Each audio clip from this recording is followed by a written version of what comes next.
रीना एक मध्यम परिवार की लड़की थी, लेकिन उसकी भाभी शिवानी एक बड़े घर की बेटी। शिवानी की शादी अभिषेक से लव मैरिज थी। अरे भाभी, ये कितना अच्छा सूट पहना है आपने। काश ऐसा मैं भी पहन पाती।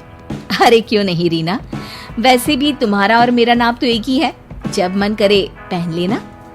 भाभी, आपको आपके पापा ने कितने अच्छे कपड़े गहने दिए हैं।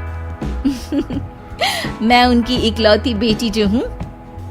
बेटी तो मैं भी इकलौती हूँ, लेकिन क्या करे, पापा है नहीं, पता नहीं कैसे होगी मेरी शादी।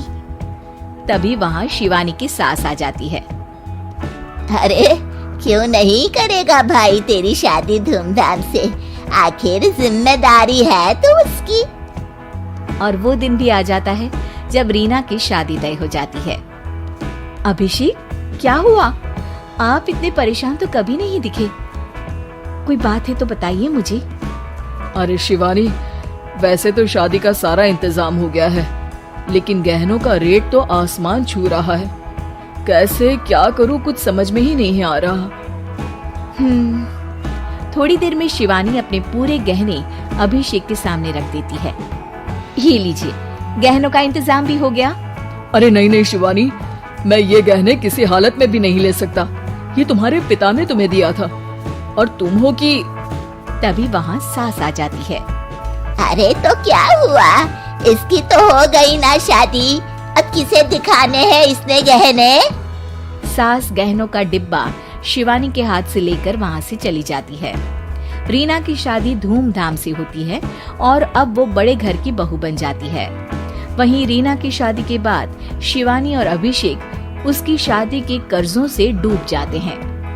मैं सोच रही हूँ नौकरी करनी शुरू कर दूं, वैसे भी पढ़ी लिखी हूँ, आपकी थोड़ी मदद भी हो जाएगी। वैसे शिवानी, कुछ दिन कर लो तो अच्छा ही होगा, क्योंकि जरूरत भी है। अब शिवानी भी नौकरी करने लगती है और घर खर्चे में अभिषेक का हाथ बटाती है। एक दिन शिवानी, रीना का फोन आया था, कह रही थी कि आने वाले त्योहार में उसके ससुराल जाना है। ठीक है माँ। अरे ठीक तो है, लेकिन एक काम कर लेना, उसके सास ससुर से लेकर पूरे खानदान के कपड़े मिठाइयाँ सब ले आना, और हो सके तो रीना के लिए छोटे से कान में पहनने के बूंदे भी। और क्या है ना, शादी में उसे सारी बड़ी बड़ी कान की ज्वेलरी दी थी, घर में पहनने के लिए तो उसके पास कुछ भी नहीं है। शिवानी सोच में पड़ जाती है कि वो क्या करे, क्योंकि कर्जों और घर के खर्चों के बाद तो पैसे बचते ही नहीं थे। शिवानी फिर अपने पिता को फोन करती है और उनसे पैसे मांगती है। देखो शिवानी, मैंने तुम्हें शादी के वक्त ही मना किया था कि ऐसे घर में शादी करनी ही नहीं चाहिए। अरे अभिषेक को शर्म आनी चाहिए जो ससुराल से पैसे मंगवा रहा है।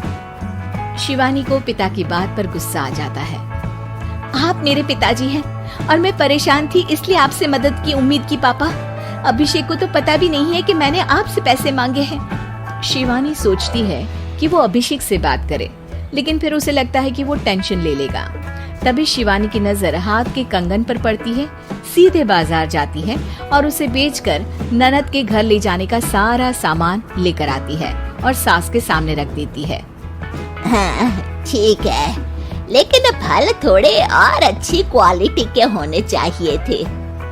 शिवानी कुछ नहीं कहती, वहाँ से चली जाती है।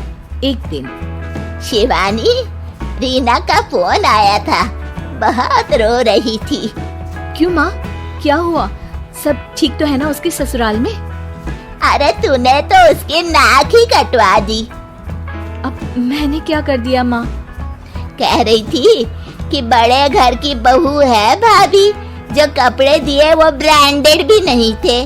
तू तो जानती है ना उन लोगों का पहनावा कितना अच्छा है। तू तो मेरी बेटी का भला कभी सोचती नहीं। हाय भगवान, अरे बड़े घर की बहू है, इसी बात की जलन है ना तुझे? लेकिन याद रख, मेरी बेटी का सोचने के लिए भगवान है, तुम लोग कभी उसका बुरा नहीं कर पाओगे। अब शिवानी के मन में सवाल था कि क्या ईश्वर सिर्फ रीना के साथ है उसके साथ नहीं, लेकिन उसे सुकून था कि वो अभिषेक के साथ उसकी जिम्मेदारियों को निभाने में बराबरी की हकदार है।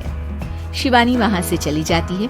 वो सास से कुछ नहीं कहती, क्योंकि अमीर घर की बहू बनकर रीना को भले ही सुकून ना हो, लेकिन गरीब घर की बहू बनकर शिवानी खुश है, क्योंकि खुशी पैसों से नहीं परिस्थितियों पर निर्भर करती है।